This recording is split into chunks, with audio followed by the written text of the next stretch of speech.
And we're joined by Marie Howell, the president of the Parent Advisory Council for Rutland Middle School. So we heard recently how building a new high school on the west side of the lake was going to happen right at the top of the list. And yet Rutland Middle has been on a list to be replaced since when now? The residents of Rutland tell us from the 90s that they've been told, so 28 years, that the Rutland School would be replaced. And the trustees continue to tell us that every year that we're the top of the priority list. Unfortunately, we continue to see new buildings because of growth in Upper Mission, in the lakes, out in Lake Country. And in the meantime, there's been no funding invested into our school because we've been on this rebuild list. The government tells us that that's not going to happen. It goes right back to the ministry, and we're not a priority. So tell me some of the problems. From here, there's a school, everything's fine. What's going on inside that building that is so pressing? Well, one of our number one concerns is accessibility.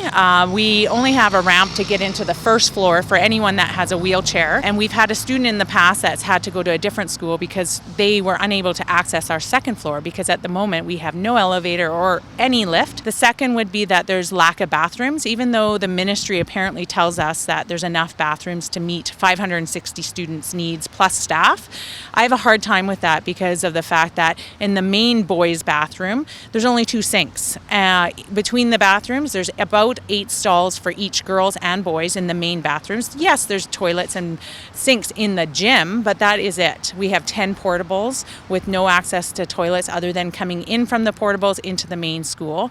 There's no toilets on the second floor, so any child within the whole school has to go to that main floor bathroom. I understand that the gym floor has also pretty much reached the end of its life? From what I've been told is our gym floor is at its last leg, that they probably cannot even sand it one more time because they've sanded it that much. Our auditorium, which is like our second kind of mini gym, a few years ago had a child that put her foot through, him and her, I can't remember if it was a male or a female, put their foot through the floor in a corner because it rotted so badly. I've come to the conclusion, and I think the trustees are starting to get that idea too, that okay, if we're not going to have a new school, the reports are minimum 10 years, but my gut, I think it's going to be more 15 or 20.